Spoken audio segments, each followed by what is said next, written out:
தமிழ்நாட்டின் முதலமைச்சராக எடப்பாடி பழனிசாமி வருவதை எந்த கொம்பனாலும் தடுக்க முடியாது என்று அதிமுக முன்னாள் அமைச்சர் ராஜேந்திர பாலாஜி தெரிவித்தார். சிவகாசி திருத்தங்கல் பாலாஜி நகரில் நடைபெற்ற அதிமுக ஆலோசனை கூட்டத்தில் பேசிய அவர், அதிமுக பாஜக கூட்டணி ஒரு அற்புதமான வளமான பலமான கூட்டணி என்று கூறினார். அடுத்து அமைய போகின்ற ஆட்சி அதிமுக ஆட்சிதான். எடப்பாடியார் தான் தமிழ்நாடு முதலமைச்சராக உறுதியாக வரப்போகிறார். எந்த கொம்பனாலும் தடுக்க முடியாது. அதிமுக பிஜேபி கூட்டணி ஒரு அற்புதமான ஒரு ஆன்மீக கூட்டணி, ஒரு பலமான கூட்டணி.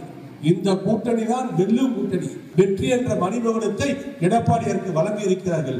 வெற்றி என்ற மணிமகுடத்தை அதிமுகவுக்கு கொடுக்க இருக்கிறார்கள். கோட்டை கொத்தளத்தில் அதிமுக குடியேற்ற போகிறது. எடப்பாடியார் கோட்டை கொத்தளத்தில் மே 5ஆம் தேதி முதலமைச்சராக பொறுப்பேற்க போகிறார். அப்படி ஒரு காட்சியை நீங்கள் காண போகிறீர்கள். உடனுக்குடன் செய்திகளை தெரிந்து கொள்ள சன் நியூஸ் பெல் ஐகானை கிளிக் பண்ணுங்க.